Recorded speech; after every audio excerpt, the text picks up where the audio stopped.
vous êtes enseignant, vous avez un public, vous ne savez pas quelle méthode utiliser pour enseigner une langue. Bien sûr, dans ce qu'on appelle les curriculums, c'est-à-dire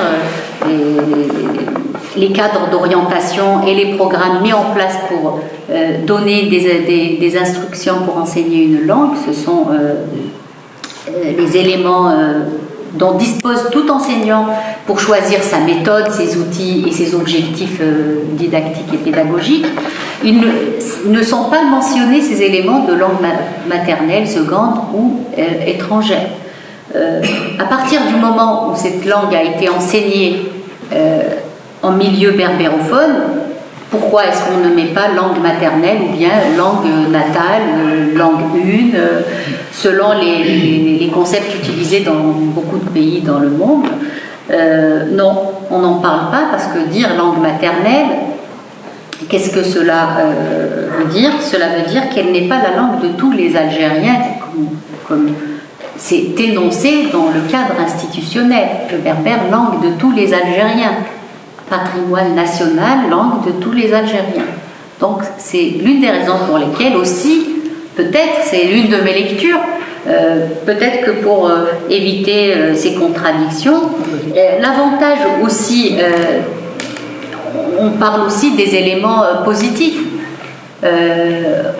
On peut formuler l'idée que ces deux États sont confrontés à un problème réel, qui est objectif, au-delà des aspects politiques qu'on a tendance à aborder avec beaucoup de complexité, avec beaucoup, peut-être avec un esprit très critique, mais l'objectivité des choses fait que ces deux États sont confrontés à une situation réelle.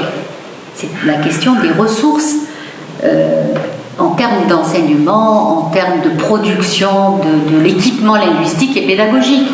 Qu'est-ce qu'il y a comme enseignement en Algérie en termes de langue? La langue arabe, où sont fabriqués les documents d'enseignement?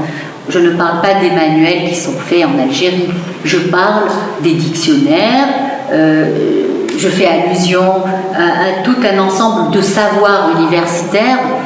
Ce ne sont pas les Algériens qui ont mis en manuel scolaire la grammaire de Basra et Koufa, de Sibawayh, de ce qui a été fait depuis tous ces siècles. C'est les pays du Moyen-Orient. Donc les ressources viennent de là, y compris beaucoup de littérature écrite en arabe. C'est le cas aussi pour le français et l'anglais. Par analogie, nous avons la même situation. Donc, pour la première fois, ces États sont confrontés à une langue locale pour laquelle on n'arrive pas à mettre en place des dispositifs clairs et précis, et pour laquelle nous sommes, pour une fois dans notre histoire, face à une situation inédite, la production de tout cet appareillage en dehors de tout aspect politique, patrimonial, sentimental, folkloriste. Cette réalité aussi existe.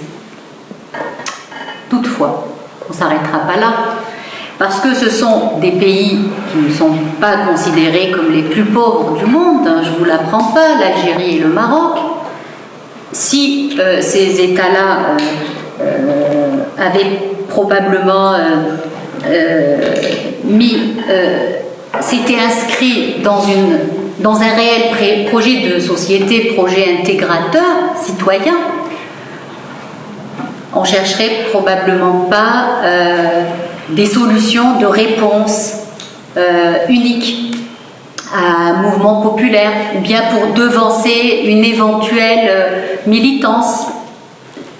C'est à partir de là qu'on comprend que l'enseignement du berbère est un dossier. C'est un dossier parmi tant d'autres, et on passe très très très vite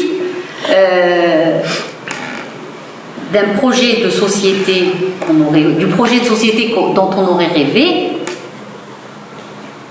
à une politique éducative. Et ce n'est pas fini, parce qu'on peut aussi se permettre de dire que ça pourrait être une politique scolaire vis-à-vis d'une population donnée. Pourquoi ? Bien évidemment, il y a des avancées, c'est clair. Aujourd'hui, si vous voyez sur les réseaux sociaux, il y a des jeunes qui écrivent en berbère, beaucoup plus en kabyle. Je m'en tiens aux faits. Hein. Après, on appellera les dialectes, les langues, selon comment on se projette dans cette langue. Mais en tout cas, sur, par exemple, les réseaux sociaux, les jeunes que je vois écrire, beaucoup d'entre eux ont appris à l'école, ils ont appris sur les réseaux sociaux eux-mêmes. Il y a une avancée dans la mise en écrit de cette langue, beaucoup plus, surtout en kabylie, précisons-le. Néanmoins, l'école a décomplexé le rapport à l'enseignabilité de cette langue. Donc, ça permet aussi de voir, de rompre avec certains préjugés. Mais qu'en est-il de la généralisation? On peut se dire qu'il est évident que l'on enseigne cette langue dans les régions berbérophones pour lui donner une chance. Personnellement, je me dis, c'est bien si cet enseignement est mené à bien dans les régions berbérophones et les manuels sont utilisés de façon assidue et construite dans ces régions-là. On peut être dans un cadre national, pour ceux qui le souhaitent, constituer des régions pilotes pour l'enseignement de cette langue dite algérienne, mais qui ne l'est pas, qui n'est pas la langue de tous les Algériens, puisque la langue est parlée et la langue de celui qui la parle. Même si on apprend le français à l'école ou l'arabe à l'école, ce sont des langues secondes. Cela dit, pourquoi pas de généralisation? Quand bien même les débats, les controverses médiatiques ne peuvent pas constituer des ressources uniques. Dans un cadre académique ou de recherche, on ne peut pas se contenter d'un article de journal ou d'une polémique médiatique pour dire voilà, il se passe ça, il se passe ça. Bien sûr, à partir du moment où il y a un contexte politique très tendu, où l'on souhaite ressortir le dossier de l'enseignement du berbère, on peut facilement lancer un article qui fait polémique et qui permet à des acteurs de s'entretuer à un coup d'article. Mais ça, c'est révélateur de quelque chose. Comment est-ce que le dossier de l'enseignement du berbère est jeté dans ce que les gens des sciences politiques appellent, j'aime bien ce terme, l'arène publique. Ils jettent ce dossier et il appartient à tout le monde. Pourquoi est-ce que l'enseignement de l'arabe, de l'anglais, comment est-ce que deux personnalités du monde associatif ou public qui ne s'intéressent pas au domaine parlent de la graphie, par exemple? J'ai assisté à ces débats-là. Je reviendrai. J'espère ne pas oublier. Si j'oublie, vous me le rappelez. Le débat. La question de la généralisation. Même l'esprit de la généralisation, il est certes pensé comme étant un projet logique. Bien évidemment, on peut enseigner cette langue à tous les Algériens et à tous les Marocains. Le problème de la formation des enseignants, qui est un problème réellement objectif, qui pose problème, parce que beaucoup d'étudiants sortent des départements de langue. Je donne l'exemple du département de Tizi Ouzou, de Béjaïa, de Bouira et de Batna. Et pour le Maroc, il y a l'université d'Agadir, il y a l'université d'Oujda, l'université de Fès, qui forment maintenant des diplômés en langue et culture amazigh. C'est appelé ainsi. Mais que deviennent ces diplômés? Ils ne sont pas recrutés comme sont recrutés les diplômés de français, les diplômés d'anglais. On se poserait des questions. On n'a pas certes toutes les réponses, mais on comprend aussi que cette généralisation, elle ne vient pas pour des raisons complexes qui sont à la fois politiques. On peut comprendre aussi que dans des pans de la société, qu'il y ait des résistances. Nous sommes dans un ancrage. Nous sommes tous d'accord que l'ancrage, l'institutionnalisation et la constitutionnalisation du berbère en Algérie et au Maroc ne règlent pas tous les problèmes, parce que nous évoluons dans un contexte où les forces, tant que les projets d'ancrage arabo-islamique existent comme étant des constantes très très forte et défendue par des élites qui ont accès aux finances et au pouvoir, on ne peut pas faire avancer ce dossier qui continue de l'être. Donc, qu'est-ce qui se passe dans la wilaya de Jijel, une wilaya qui a été sélectionnée pour être pilote de généralisation de l'enseignement du berbère. Qu'est-ce qui se passe? Je ne sais pas si vous avez assisté à la polémique des parents d'élèves qui organisent un sit-in à Jijel devant l'école. Bien évidemment, on comprendrait, quand on est parent d'élèves, pourquoi est-ce que c'est uniquement cette école qui est choisie, sachant que nos enfants sont déjà surchargés. Pourquoi est-ce que c'est cette école précise de Jijel qui est choisie pour généraliser le berbère et pourquoi pas les autres? Maintenant, les enfants vont être surchargés, c'est le contenu de la polémique. Ces enfants vont être surchargés et ne pourront pas être en compétition avec d'autres qui ne le sont pas, parce qu'ils vont passer le brevet, ils ne vont pas être classés. Donc des arguments pédagogiques, mais en avant pour refuser ces parents-là. Dans la vidéo, vous pouvez le voir. Bien évidemment, moi je l'utilise pas comme source exclusive, mais c'est révélateur de la fragilité de cet enseignement, malgré les avancées qu'on a eues. Mais encore d'autres éléments d'ambivalence, c'est la question de la graphie. Encore une fois, je reviens aux questions d'arène publique. Nous avons assisté il y a 5 ou 6 ans à une grande polémique sur la graphie par des gens qui ne sont ni du domaine, ni du métier.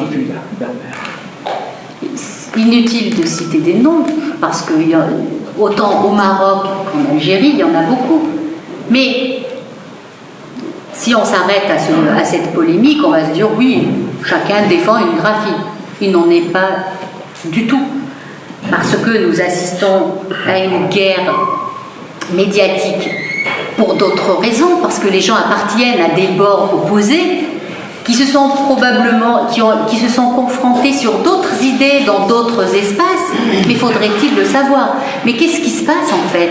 Cette graphie, au lieu d'être l'objet d'un débat académique ou tout simplement éducatif, devient aussi un élément de polémique instrumenté par des acteurs sociaux. Peut-être que ces personnes, ces acteurs sociaux, n'ont pas pour objectif de l'instrumenter, puisqu'il l'est déjà. C'est un objet public. La graphie, dans l'enseignement, devient un objet. Donc ce sont les revers de l'enseignement, de l'institutionnalisation de l'enseignement. Qu'est-ce qui se passe dans la réalité? Donc, un petit rappel, très très rapide, pour ne pas être longue. Les graphies utilisées depuis quelques siècles, quelques années. Donc au Maroc, il existe une tradition d'écriture en caractère arabe, mais très très limitée au domaine religieux dans la région du Souss. C'est un usage qu'il faut respecter parce que historiquement il a été mené par des personnes qui étaient soucieuses d'écrire et de transcrire et de transmettre. Nous avons les mozabites aussi qui l'ont utilisé, mais c'est un outil qui n'a jamais été, comme on dirait, démocratisé, qui n'a jamais été utilisé par les noms. Tous les ibadites, en fait. Voilà, les ibadites. Nous avons la transcription en caractère tifinagh, appelée académiquement libique. Cette tradition, il est clair que les archéologues attestent de son ancienneté, mais nous n'avons aucune trace d'une utilisation répandue de cette graphie. Je vous renvoie à des articles de Salem Chaker sur cette graphie libique, et qui est restée dans le domaine touareg,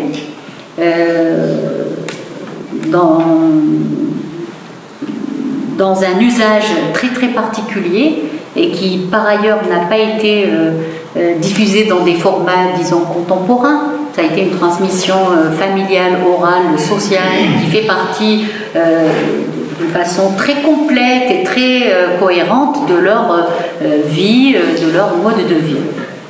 Cela dit, nous arrivons au caractère latin. Ils sont utilisés depuis un demi-siècle, d'abord dans le cadre de la berbérologie militaire, missionnaire de la période coloniale, pour des objectifs multiples, dont celui de la pacification et celui de la découverte des populations autochtones, indigènes.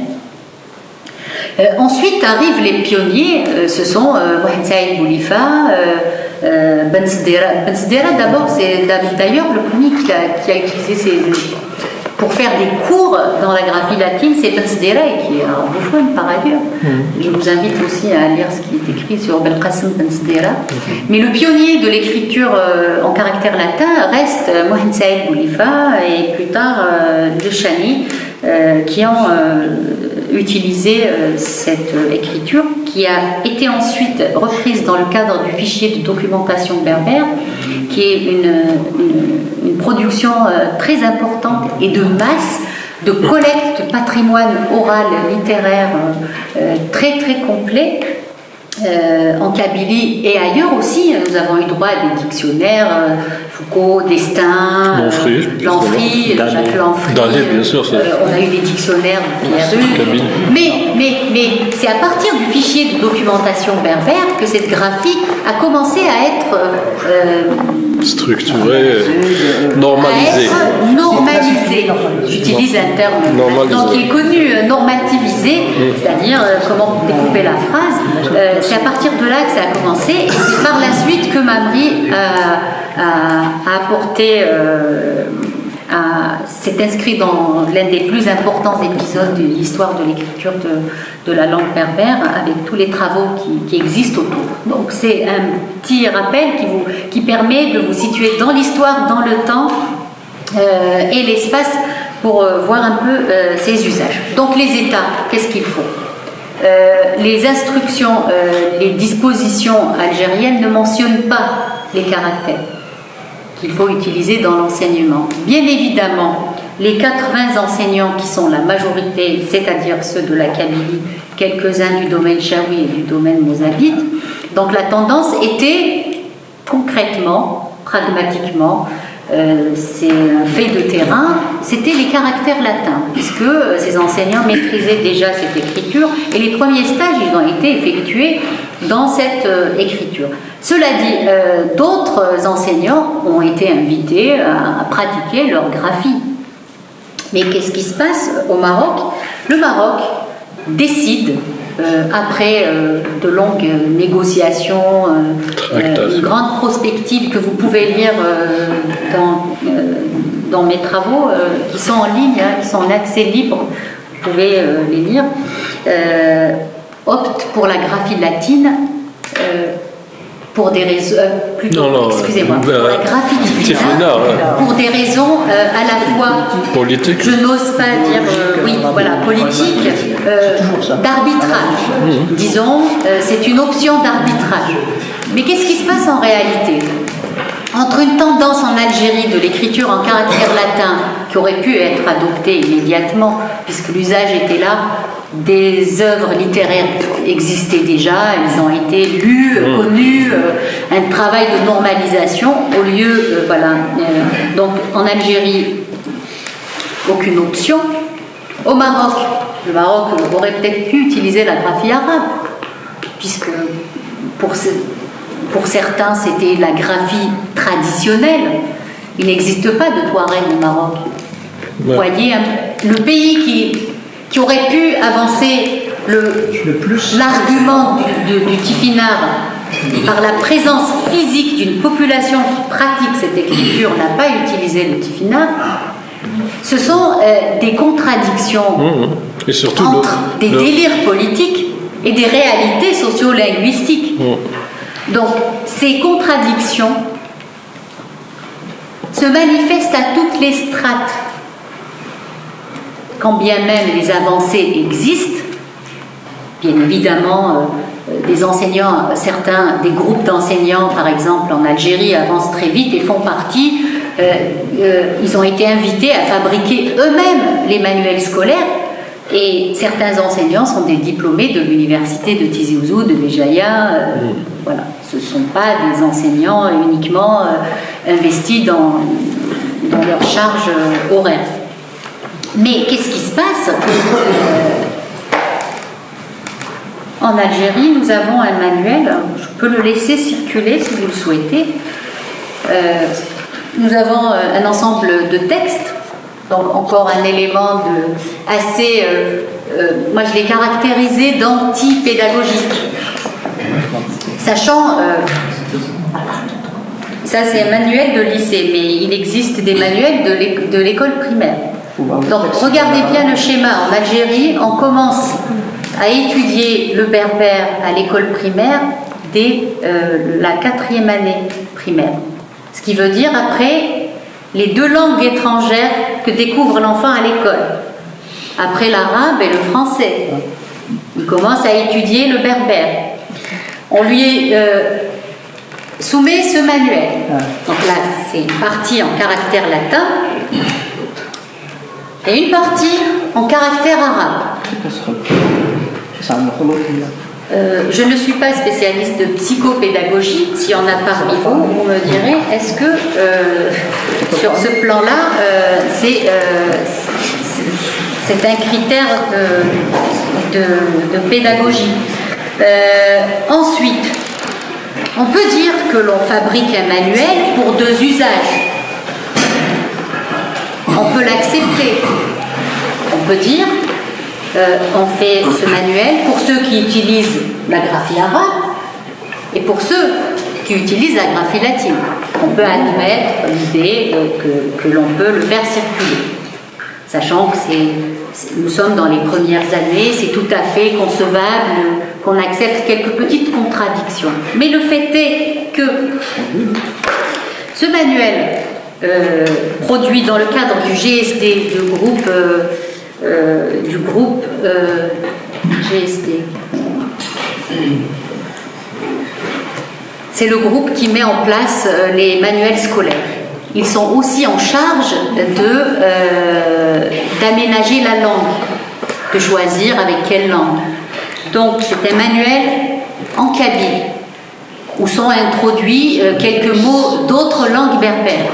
Cela suppose que ce manuel est destiné au kabyle, puisque les Chaouis, les Mozabites, les régions, les sites scolaires où cet enseignement existe, peuvent probablement l'adapter, mais cela suppose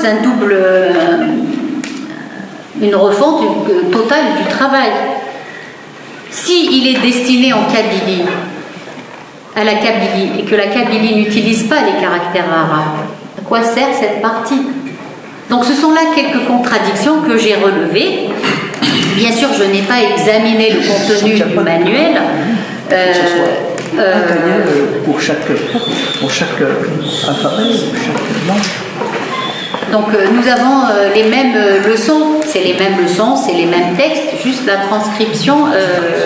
Donc lors de mon investigation sur les manuels scolaires, j'ai discuté avec les membres du GSD, du groupe disciplinaire qui a produit ces manuels.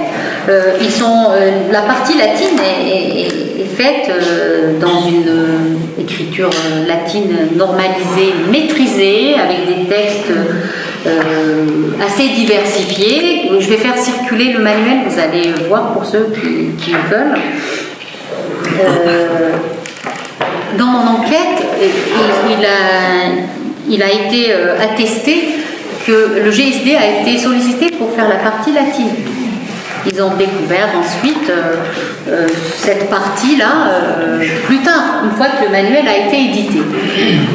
Ce qui fait que, au niveau de la diffusion des manuels scolaires et de leur circulation, ça fait le manuel scolaire le plus cher de l'éducation nationale en Algérie. Parce qu'il est double, il est plus lourd, il y a plus de pages. Donc pour les établissements, c'est voilà. Donc pour le Maroc, pour ne pas oublier cette partie-là, les manuels scolaires au Maroc sont faits sur d'autres critères à partir des choix qui sont effectués au sein de l'IRCAM. Donc je reviens encore à la question d'écriture. Ce sont les caractères tifinards qui ont été adoptés. Ensuite, l'IRCAM, la section de didactique, de programme et de didactique, a été chargée de fabriquer les manuels scolaires, du moins les textes.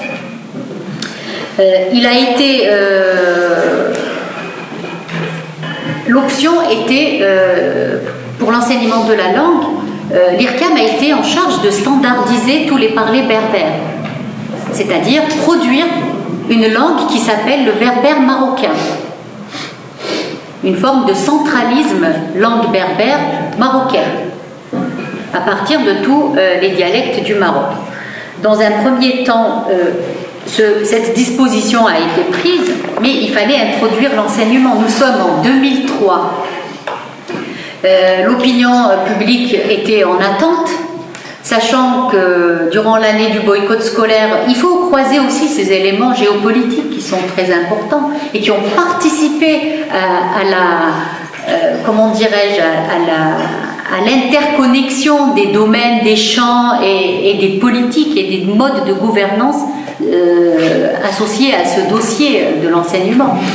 En 1994, Hassan II avait, durant la préparation du mouvement du boycott, Hassan II a parlé de la possibilité de l'enseignement des dialectes berbères.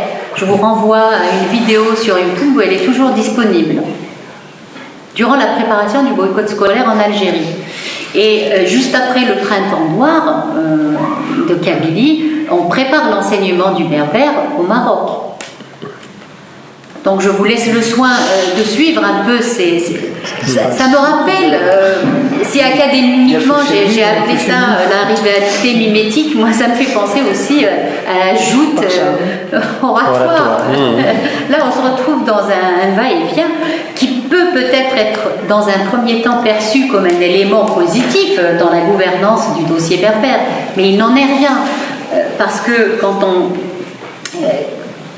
un projet éducatif, nous sommes bien dans un projet éducatif, on se retrouve dans une politique scolaire, plutôt dans une politique éducative, puisqu'on choisit des régions berbérophones, on ne se soucie pas de l'évolution de l'effectif. Pendant les premières années de 1995 à 2003 en Algérie et tout au début au Maroc, seules les régions berbérophones qui ont connu une grande visibilité sociopolitique affichent des effectifs importants. Dans mon travail de thèse, vous pouvez consulter les tableaux institutionnels, ce sont des tableaux institutionnels mais non publiés, qui affichent les effectifs par wilaya. Donc voilà, mais après on peut additionner, on peut faire ce qu'on veut de ces tableaux. Quand bien même ces chiffres, je ne peux pas avancer leur authenticité, mais du moins ils ont le mérite. Ils ont le mérite de montrer les proportions, quand bien même ils ne seraient pas authentiques. Donc une très grande assiduité en Kabylie, pour le Maroc une grande assiduité je parle des effectifs, très très important dans le Souss Dra Massa au Maroc et dans le sud-est du Maroc.